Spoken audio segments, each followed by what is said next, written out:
So, good evening. Welcome back to another little quick chat this evening. We'll see if anybody comes on here, see if anything happens in the next couple of minutes, and if we've got anybody watching.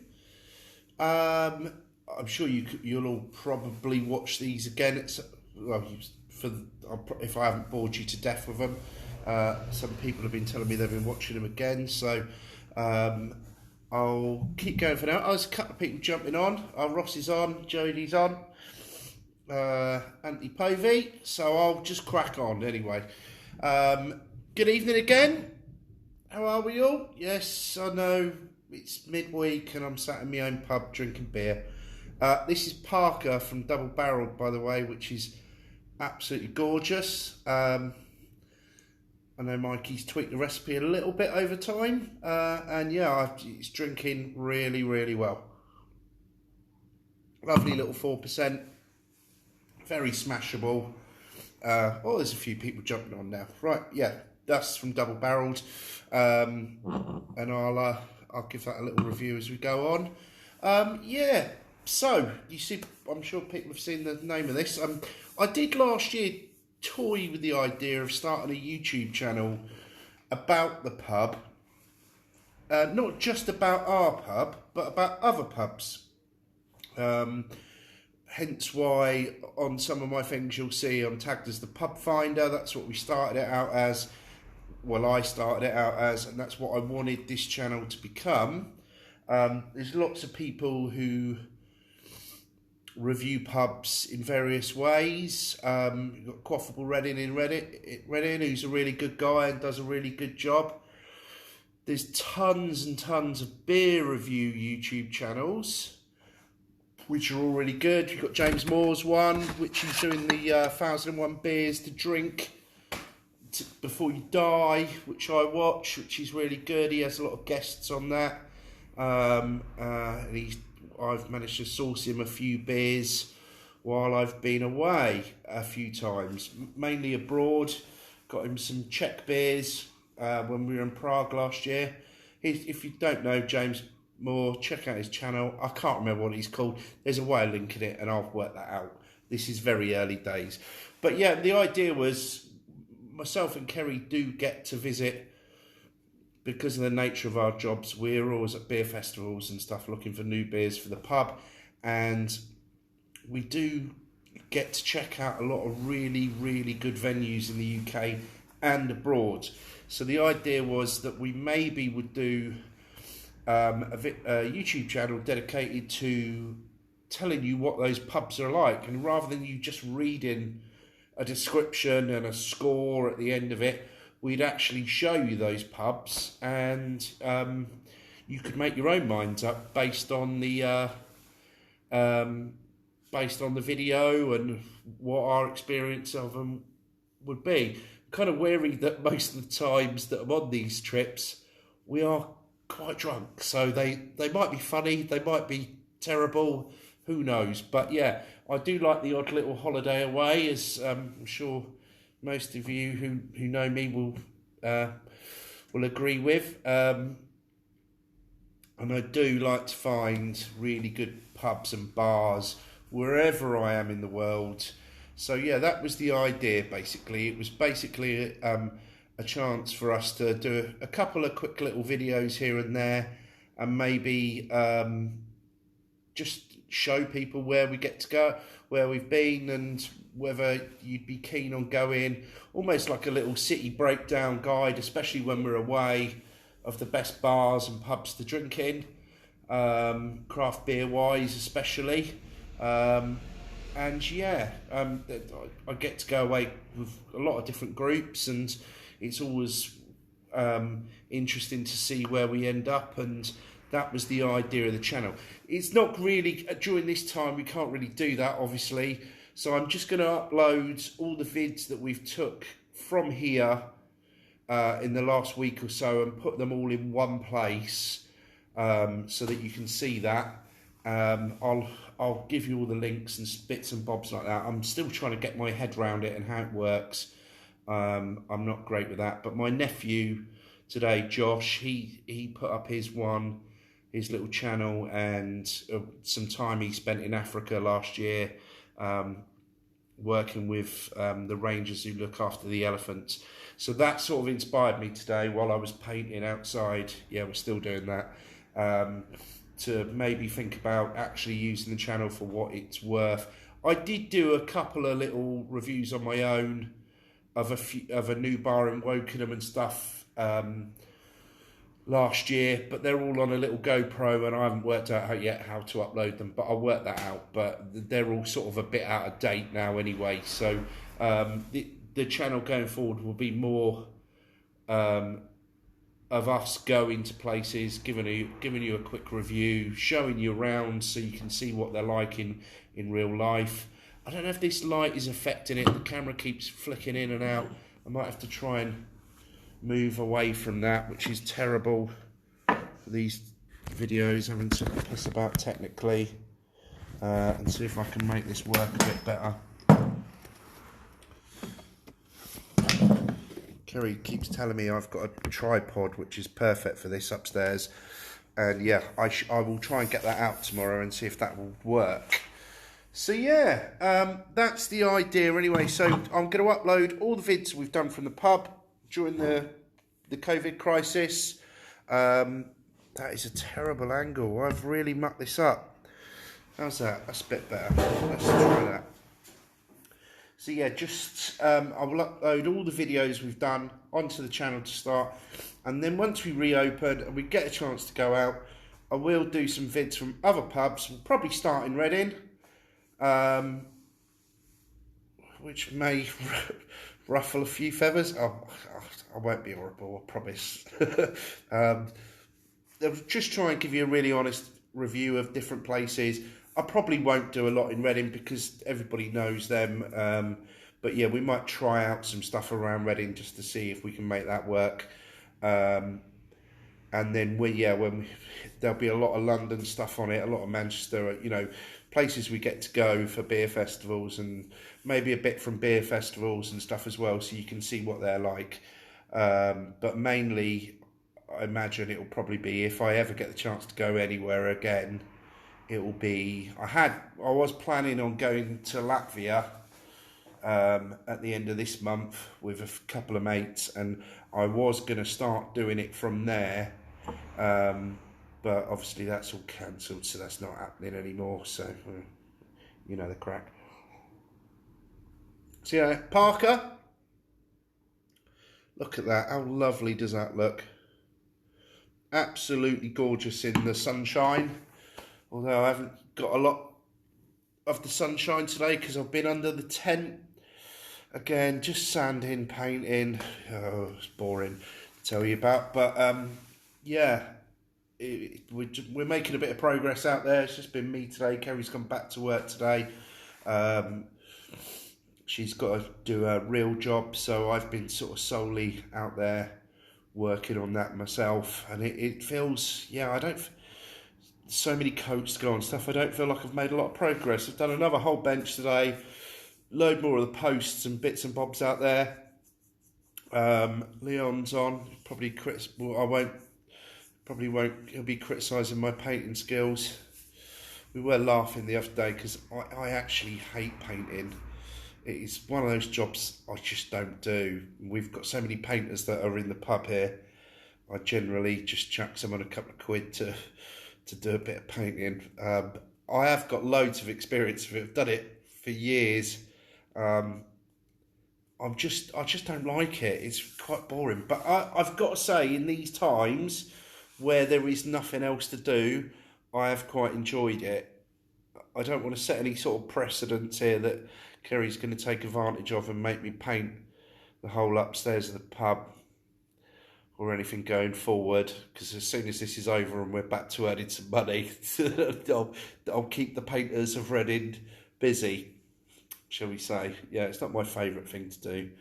I'm not very good at it, but I think there's a lot of people who are better than me at that, and you know, we've got some local painters in, you've got to give them a bit of work every now and again, haven't you?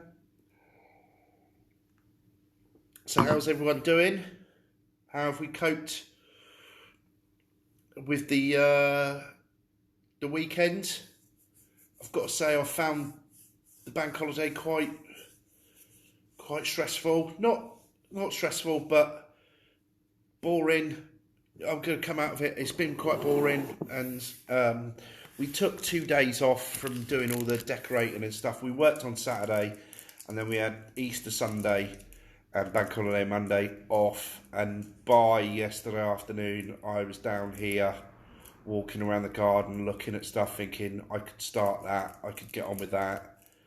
I didn't in the end because I just didn't think it was fair on everyone upstairs. But yeah, it's been quite hard. It's hard to relax when you're just stuck in the house. You know, we've cooked some amazing food this weekend. That's one thing we have done. I'm sure you're all bored of seeing my food pictures online, but yeah, we had lovely Sunday roasts on Easter Sunday. Big leg of lamb I did, and then we've been eating the leftovers. Kerry made these amazing bubble and squeaks from the leftovers and filled them full of like Shropshire blue cheese, and then made them. I had the last one of them for breakfast this morning. They were ace. I'm sure Emma Jameson will tell you that because Kerry dropped some round to her because we had too many just for us because my kids wouldn't eat them. It was just me and Kerry. So yeah, and then I made a curry with it last night. I kind of ruined the curry. I think it looked great, but I put salt with curries and stuff, stews and stuff like that.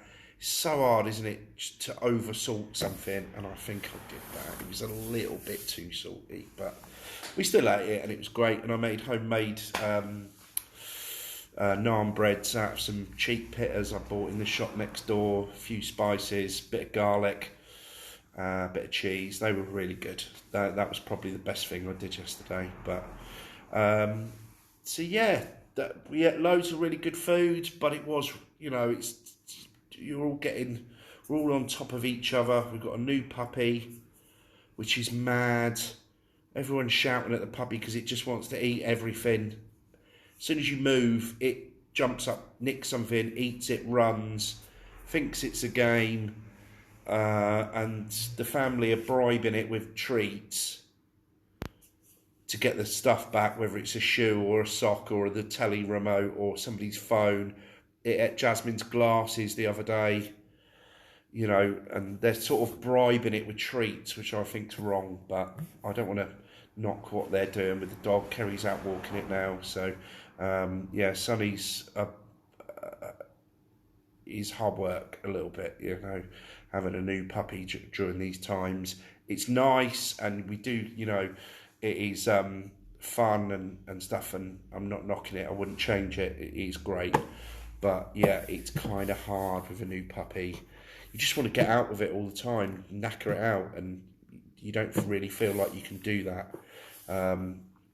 We're sort of walking it once. Some of people from the pub are popping past and taking the dog out with them for a walk just to try and tire it out. Si Malak was doing that every morning, but in a way, then the dog got too tired and we thought we were overwalking it. So, but we're just trying to keep it busy because it is fucking mad, absolutely mad. Yeah, so how was everybody's Easter weekend?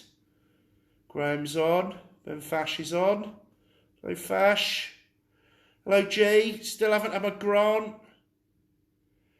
Yeah, a little pub update. We still haven't had our grant from Edinburgh Council. I'm hoping that's just due to the bank holidays. My friend had his. We were a few days behind the process, so yeah, I thought it would be today, but it hasn't come. So we're still waiting for that and deciding what we're going to do with that in the future. There's still a lot going on with the hashtag no pub, no rent. We've now got a huge group of Wellington tenants, and basically one great man has put a list together of every Wellington tenant in the country and is contacting them and getting them all on one group. And we're trying to organise to sort of take them on as a whole. I'm kind of worried about that in a way, that also brings up other problems with our relationship with the pub company, in that next year we are due another rent review, and whatever we get off at this time, if we get anything off, they are notorious, and that might end up with them being quite harsh with us next year. There is a theory going round, which I'm not going to bore you with, but I am going to bore you with, called the churn, which is a notorious thing in the pub industry, where it seems mad to people who don't know about pub companies, but pub companies like to get new people. They like you to fail and get you out.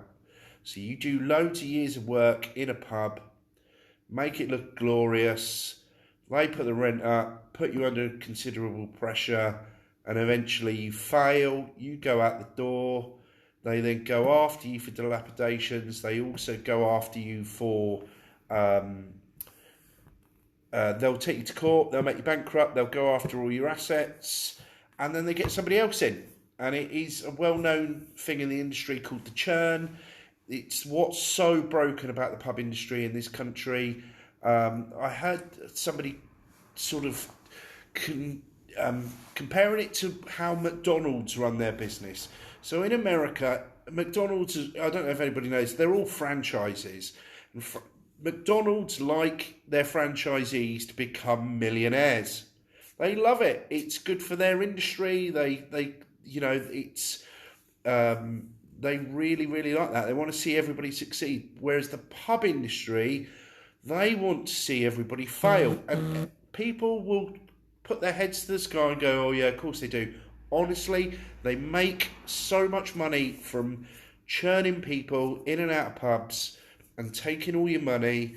They never put any money into the infrastructure. They will not spend a penny on the business, on the building itself.